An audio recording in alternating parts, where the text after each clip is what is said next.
नमस्कार। मेरा पूरा देश सुन रहा है। राष्ट्र की आवाज 140 करोड़ लोगों की एक ही आवाज, आपके साथ मैं हूं सरफराज।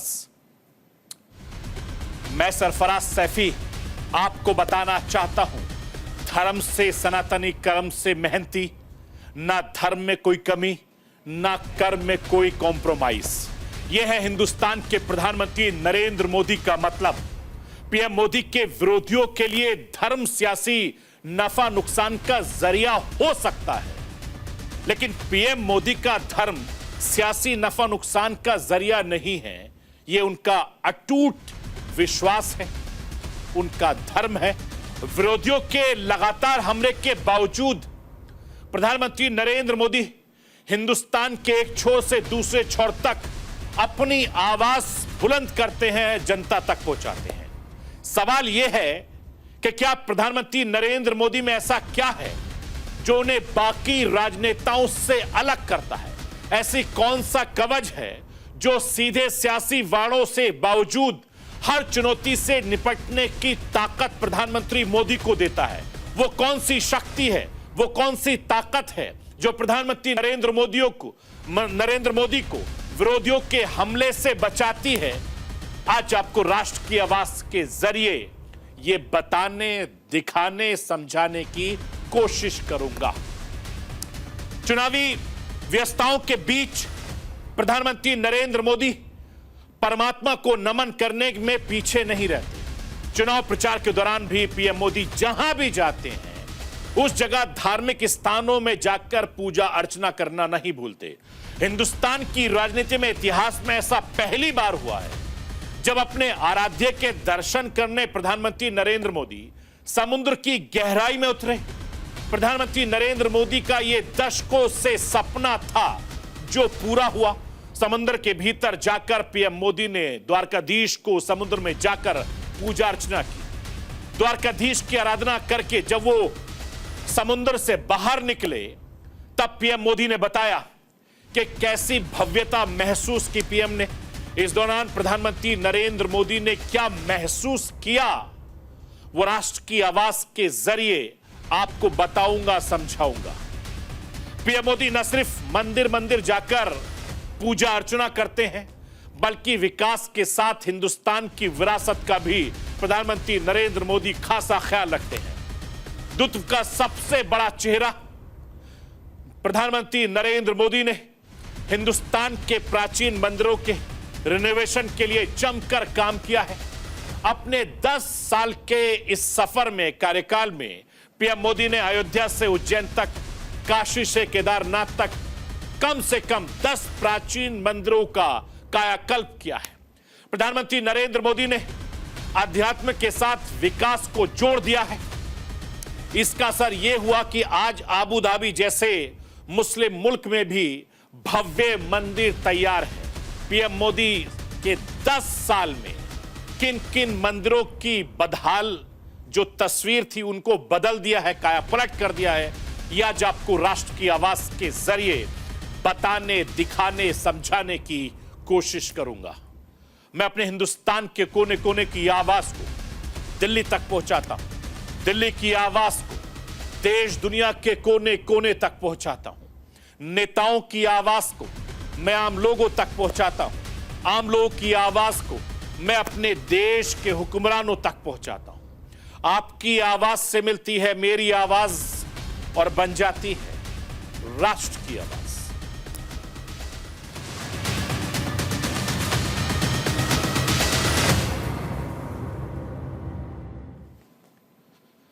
प्रधानमंत्री नरेंद्र मोदी हर बार की तरह इस बार भी आखिरी वोटिंग से पहले साधना में लीन होंगे। प्रधानमंत्री नरेंद्र मोदी तमिलनाडु के कन्याकुमारी में ध्यान लगाएंगे, वो भी उसी शिला पर जहां स्वामी विवेकानंद ने ध्यान लगाया था। मैं आपको यह बताना चाहता हूं कि लोकसभा चुनाव के आखिरी फेज की वोटिंग 1 जून को होनी है। चुनाव प्रचार 30 मई को शाम 5 बजे खत्म हो रहा है। पीएम मोदी पंजाब के होशियारपुर में अपनी आखिरी रैली करेंगे और उसके बाद वो वहीं से तमिलनाडु के कन्याकुमारी के लिए रवाना हो जाएंगे। पीएम मोदी कन्याकुमारी समुद्र तट से 500 मीटर भीतर विवेकानंद रॉक मेमोरियल पहुंचेंगे और 31 मई से 1 जून की शाम तक मंडपम में ध्यान लगाएंगे। स्थानीय जो प्रशासन है उसने तमाम तैयारियां जोरों शोरों से शुरू कर दी हैं। मैं आपको यह बताना चाहता हूं, कभी ऊंचे पहाड़ों की खामोशी, कभी समंदर की लहरों का शोर, तो कभी ऐतिहासिक महत्व के किले प्रधानमंत्री नरेंद्र मोदी के लिए सामाजिक संदेश के लिए एक तरीके से प्रतीक बनते हैं। पीएम मोदी हर बार चुनावी नतीजों से पहले दूसरे नेताओं से कुछ अलग करते हैं। मैं राष्ट्र की आवाज के जरिए हिंदुस्तान के प्रधानमंत्री नरेंद्र मोदी की ये 2 तस्वीरें दिखाना चाहता हूं। ये 2 तस्वीरें बहुत खास हैं, बहुत मायने हैं। एक तस्वीर साल 2014 लोकसभा चुनाव के नतीजों से पहले की है और दूसरी तस्वीर साल 2019 के चुनाव के नतीजों से पहले की है। ये 2 तस्वीरें बहुत ज्यादा अहम हैं। 2014 में चुनाव खत्म होने के बाद प्रधानमंत्री नरेंद्र मोदी का प्रतापगढ़ दौरा काफी ज्यादा चर्चाओं में रहा था। तब पीएम मोदी चुनाव नतीजों से ठीक पहले छत्रपति शिवाजी के प्रतापगढ़ गए थे। पीएम मोदी ने छत्रपति शिवाजी को श्रद्धांजलि अर्पित की। वहीं 2019 में आखिरी चरण के मतदान से ठीक पहले प्रधानमंत्री नरेंद्र मोदी ने केदारनाथ का दौरा किया था। प्रधानमंत्री नरेंद्र मोदी केदारनाथ मंदिर से करीब 1 किलोमीटर से ज्यादा दूरी पर रुद्र गुफा में ध्यान करने के लिए गए थे। पीएम मोदी ने 17 घंटे इस गुफा में ध्यान किया था और गुफा में ध्यान करते हुए इनकी तस्वीरें खूब चर्चाओं में रही थी। उसके बाद से यह गुफा धार्मिक पर्यटकों के लिए आकर्षण का केंद्र बनी हुई है। जो भी केदारनाथ बाबा के दरबार में जाते हैं वो इस कुटिया को, इस गुफा को जरूर देते हैं। हालांकि ये सौभाग्य मुझे भी मिला है। जब मैं बाबा केदारनाथ के यहां गया था तो इस गुफा में मैंने भी जाकर दर्शन किए थे। मैं आपको यह भी बताना चाहता हूं कि प्रधानमंत्री नरेंद्र मोदी अक्सर अपनी रैलियों में जिक्र करते हैं, बताते हैं कि कैसे विरोधियों के हमले के बावजूद वो मैदान में डटे रहते हैं। सवाल ये उठता है कि प्रधानमंत्री नरेंद्र मोदी कैसे हर सियासी बाधा को पार कर लेते हैं। वो कौन सी शक्ति है जो प्रधानमंत्री नरेंद्र मोदी को विरोधियों के हमले से बचाती है? जवाब ये तस्वीरें हैं जो मैं आपको दिखा रहा हूं। पिछले 10 सालों के दौरान हिंदुस्तान ही नहीं बल्कि दुनिया ने यह देखा है कि केदारनाथ से लेकर काशी विश्वनाथ, रामेश्वर से राम पथ तक जब भी मौका मिलता है प्रधानमंत्री मोदी परमात्मा को नमन करने में पीछे नहीं हटते। और चुनाव प्रचार के दौरान भी प्रधानमंत्री नरेंद्र मोदी जहां भी जाते हैं उस जगह के धार्मिक स्थलों में जाकर पूजा अर्चना करना नहीं भूलते। साल 2024 के चुनाव प्रचार के दौरान भी प्रधानमंत्री नरेंद्र मोदी काशी से अयोध्या, पुरी से द्वारका के मंदिरों में जाकर उन्होंने पूजा अर्चना की है। मैं आपको यह बताना चाहता हूं, अपने 1 दशक के कार्यकाल के दौरान प्रधानमंत्री नरेंद्र मोदी 100 से ज्यादा बार धार्मिक स्थानों के दर्शन कर चुके हैं। देश दुनिया के सभी सिद्ध पीठों में पूजा अर्चना कर चुके हैं। भारत के चारों धाम में माथा टेक चुके हैं। मैं आपको यह भी बताना चाहता हूं कि हिंदुस्तान के इतिहास में शायद ही ऐसा कोई प्रधानमंत्री रहा होगा जिसने अपने कार्यकाल के दौरान इतने मंदिरों में दर्शन किए होंगे। इन तस्वीरों को कौन भूल पाएगा जो मैं आपको दिखा रहा हूं। जब राम मंदिर प्राण प्रतिष्ठा से पहले प्रधानमंत्री नरेंद्र मोदी ने दक्षिण भारत के करीब सभी तीर्थों में जाकर दर्शन किए। रामलला की प्राण प्रतिष्ठा से पहले प्रधानमंत्री नरेंद्र मोदी ने 11 दिन का कठिन अनुष्ठान भी किया था।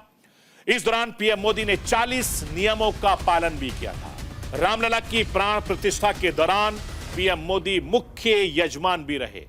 मैं आपको यह भी बताना चाहता हूं कि अयोध्या में भगवान राम के प्राण प्रतिष्ठा का आयोजन हिंदुस्तान की सामाजिक सियासी इतिहास में एक ऐसा मोड़ माना गया जिसमें प्रधानमंत्री नरेंद्र मोदी की भक्ति लगातार दिखाई दी। मैं राष्ट्र की आवाज के जरिए प्रधानमंत्री नरेंद्र मोदी को सुनवाना चाहता हूं कि भक्ति में लीन प्रधानमंत्री नरेंद्र मोदी किस तरीके से अपनी बात 140 करोड़ हिंदुस्तानियों के सामने रख रहे हैं। तो कुछ लोग सोचते हैं कि भक्ति, तर्क और आधुनिकता ये विरोधाभासी बातें हैं, लेकिन असल में ईश्वर की भक्ति हमारे ऋषियों का दिया हुआ महान दर्शन है। भक्ति हताशा नहीं, आशा और आत्मविश्वास है। भय भक्ति नहीं, उत्साह है, उमंग है। राग और वैराग्य के बीच में जीवन में चैतन्य का भाव भरने का सामर्थ्य होता है भक्ति में। जब भक्ति की बात आती है, मैं आपको यह भी बताना चाहता हूं कि अयोध्या में भगवान राम की राम प्राण प्रतिष्ठा के कुछ दिन बाद यानी 14 फरवरी को यूएई के आबू धाबी में बने पहले हिंदू मंदिर का प्रधानमंत्री नरेंद्र मोदी ने उद्घाटन किया। गुलाबी बलुआ पत्थर, सफेद संगमरमर से बना यह मंदिर 27 एकड़ में फैला हुआ है, जिसे बनाने में 700 करोड़ रुपए से ज्यादा का खर्च आया। मुस्लिम मुल्क में हिंदू मंदिर दुनिया के लिए एक बड़ी मिसाल है, भाईचारे की मिसाल है। यूएई में बने भव्य मंदिर के उद्घाटन के कुछ दिन बाद यानी 19 फरवरी को उत्तर प्रदेश के संभल में कल्कि धाम मंदिर का पीएम मोदी ने शिलान्यास किया। वैदिक मंत्रों के साथ पीएम मोदी ने कल्कि धाम मंदिर का भूमि पूजन किया और इस कार्यक्रम में शामिल होने के लिए हिंदुस्तान के अलग अलग इलाकों से तकरीबन 11,000 साधु संत पहुंचे थे। साधु संतों की मौजूदगी में प्रधानमंत्री नरेंद्र मोदी ने विकास से विरासत तक का सबको मंत्र दिया है। मैं आपको यह भी बताना चाहता हूं कि धर्म से सनातनी, कर्म से मेहनती, ना धर्म में कोई कमी, ना कर्म में कोई कॉम्प्रोमाइज, यह हिंदुस्तान के प्रधानमंत्री नरेंद्र मोदी होने का मतलब माना जाता है, समझा जाता है। पीएम मोदी के विरोधियों के लिए धर्म सियासी नफा नुकसान का जरिया हो सकता है, लेकिन मोदी के जानकार यह कहते हैं कि मोदी का धर्म सियासी नफा नुकसान नहीं का जरिया नहीं है, बल्कि उनका अटूट सनातन धर्म पर विश्वास है। प्रधानमंत्री नरेंद्र मोदी क्यों अलग है, यह जानना बहुत जरूरी होता है। मैं इन तस्वीरों को भी दिखाना चाहता हूं जो आपकी टीवी स्क्रीन पर चल रहे हैं। देश की राजनीति के इतिहास में ऐसा पहली बार हुआ है कि जब अपने आराध्य के दर्शन करने प्रधानमंत्री नरेंद्र मोदी समुद्र की गहराई में उतरे। शरीर पर स्कूबा ड्राइविंग की पोशाक, चेहरे पर ऑक्सीजन का मास्क और हाथ में भगवान कृष्ण को अर्पित करने के लिए मोर पंख। समुद्र के अंदर प्रधानमंत्री नरेंद्र मोदी की यह कृष्ण साधना है। कहते हैं कि भगवान श्री कृष्ण ने द्वारका नगरी बसाई थी, वो इसी समुद्र में डूब गई। इसलिए समुद्र के भीतर जाकर प्रधानमंत्री नरेंद्र मोदी ने द्वारकाधीश को समुद्र में जाकर पूजा की। द्वारकाधीश की आराधना करके जब प्रधानमंत्री नरेंद्र मोदी समुद्र से बाहर निकले, तब पीएम मोदी ने बताया था कि उन्होंने क्या महसूस किया था। इस दौरान प्रधानमंत्री नरेंद्र मोदी के साथ एक्सपर्ट की टीम भी मौजूद थी। वोट से समुद्र से उतरने के बाद प्रधानमंत्री नरेंद्र मोदी धीरे धीरे नीचे उतरे। थोड़ी ही देर के बाद द्वारका नगरी के अवशेष नजर आने लगे, जिन्हें देखकर नरेंद्र मोदी ने हाथ जोड़े, गोता लगाते हुए समुद्र की सतह पर पहुंचे। तस्वीरें मैं आपको दिखा रहा हूं। हाथ में लिए मोर के पंख को समुद्र की गहराई में स्थापित किए और फिर आसन लगाकर हाथ जोड़कर भगवान श्री कृष्ण को प्रणाम किया और द्वारका नगरी के माटी को छूकर सीने से लगाया। प्रधानमंत्री काफी देर तक समुद्र की गहराई में रहे और जब समुद्र की सतह पर आए, क्या बोले वो मैं राष्ट्र की आवाज के जरिए आपको सुनवाना चाहता हूं, खुद सुन लीजिए। मेरे लिए कई वर्षों से जब मैंने पुरातत्वविदों से ये जाना था तो एक बहुत बड़ी जिज्ञासा थी। मन करता था कभी न कभी समुद्र के भीतर जाऊंगा और उस द्वारिका नगरी के जो भी अवशेष हैं उसे छू करके श्रद्धा भाव से नमन करूंगा। अनेक वर्षों की मेरी वो इच्छा आज पूरी हुई। मेरा मन बहुत गदगद है, मैं भाव विभोर हूं। दशकों तक जो सपना संजोया हो और उसे आज उस पवित्र भूमि को स्पर्श कर करके पूरा हुआ होगा, आप कल्पना कर सकते हैं मेरे भीतर कितना अभूत आनंद होगा। मेरे लिए कई वर्षों। मैं आपको यह बताना चाहता हूं कि प्रधानमंत्री नरेंद्र मोदी ने द्वारका से जो संदेश पूरे हिंदुस्तान को दिया, वो पीएम मोदी के धर्म और कर्म की यात्रा को दिखाता है। द्वारका में बना ये पुल भगवान श्री कृष्ण के धाम तक पहुंचने के लिए करोड़ों हिंदुओं की राह आसान करेगा। सुदर्शन ब्रिज के बनने से पहले श्रद्धालुओं को द्वारका धाम तक पहुंचने के लिए नाव का इस्तेमाल करना पड़ता था, जिसमें काफी ज्यादा वक्त लगता था, मुश्किल का सामना करना पड़ता था। लेकिन अब ऐसा नहीं होगा। सुदर्शन ब्रिज हिंदुस्तान के नए इंफ्रास्ट्रक्चर को बेजोड़ नमूना माना जाता है। इस ब्रिज की लंबाई तकरीबन 2.32 किलोमीटर है। पुल पर पैदल चलने के लिए 2.5 मीटर चौड़ा है। फुटपाथ है। सुदर्शन ब्रिज की लगभग 980 करोड़ रुपए की लागत से बन रहा है। यह ब्रिज ओखा और बेट द्वार को भी आपस में जोड़ता है। मैं आपको यह बताना चाहता हूं कि हिंदुस्तान का सबसे लंबा केबल ब्रिज आधुनिकता और आध्यात्मिकता की अनुभूति कराता है, जिसमें दोनों तरफ श्रीमद् भगवत गीता के श्लोकों और भगवान कृष्ण की छवियों को उकेरा गया है।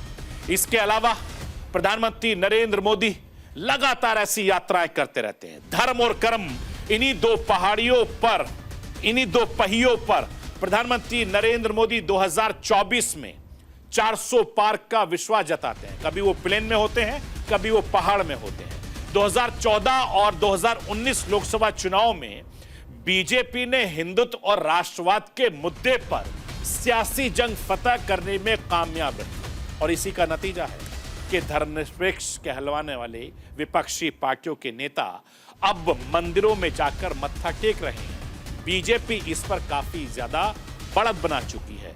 हिंदुत्व के मुद्दे पर बीजेपी से पार पाना विपक्षी दलों या किसी भी दल के लिए बहुत मुश्किल है। ये आसान नहीं है, क्योंकि हिंदुत्व का चेहरा, सबसे बड़ा चेहरा हिंदुस्तान में अगर कोई माना जाता है तो प्रधानमंत्री नरेंद्र मोदी है। हिंदुस्तान के प्राचीन मंदिरों के रिनोवेशन के लिए जमकर पीएम मोदी ने काम किया है। 2014 में पीएम मोदी वाराणसी से सांसद बने तो पीएम मोदी ने काशी विश्वनाथ कॉरिडोर बनाने का संकल्प लिया था। जब उसका उद्घाटन किया, वो वहां हमने देखा कि किस तरीके से उन्होंने काम किया और टाइम पीरियड में उन्होंने काम किया है। ये उनकी खासियत है। चाहे वो केदारनाथ का काम हो, चाहे वो काशी का काम हो, चाहे वो अदर मंदिर का हो, लेकिन जहां का भी वो काम करते हैं, अधिकारियों से लेकर मुख्यमंत्रियों से वो खुद बातचीत करते हैं और उस पर पैनी नजर बनाए रखते हैं। ये प्रधानमंत्री नरेंद्र मोदी की खासियत है। मैं आपको यह भी बताना चाहता हूं कि 2019 में प्रधानमंत्री नरेंद्र मोदी ने 700 करोड़ रुपए की लागत से बनने वाले काशी विश्वनाथ कॉरिडोर प्रोजेक्ट का शिलान्यास किया था। उस वक्त मैं वहां खुद मौजूद भी था।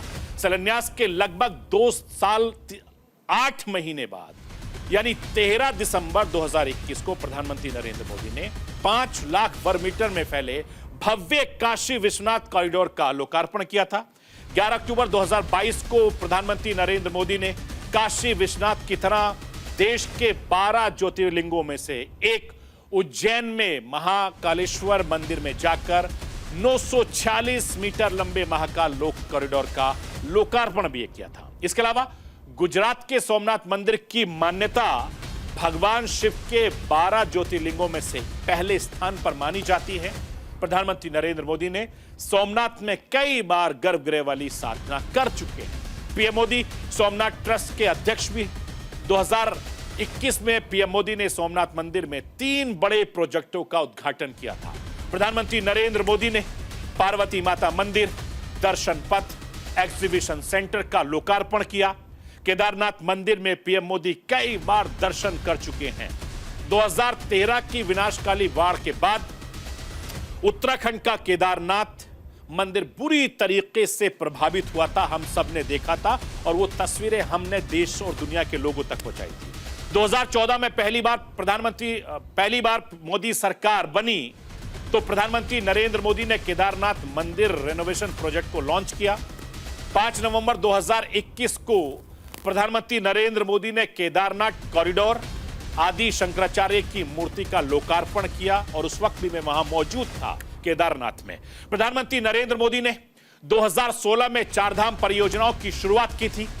इस योजना के जरिए मोदी सरकार ने चारधाम को जोड़ने के लिए एक सर्किट बनाने का ऐलान किया था, जिसके तहत सरकार ने 889 किलोमीटर लंबे हाईवे के चौड़ीकरण का लक्ष्य रखा था, ऑल वेदर जिसको हम कहते हैं। इसके जरिए भक्तों को हर मौसम में हिमालय के ऊपरी हिस्से पर मौजूद बाबा बद्रीनाथ, बाबा केदारनाथ, गंगोत्री और यमुनोत्री के दर्शन करने का मौका मिले। ऑल वेदर रोड भी तैयार हो चुका है।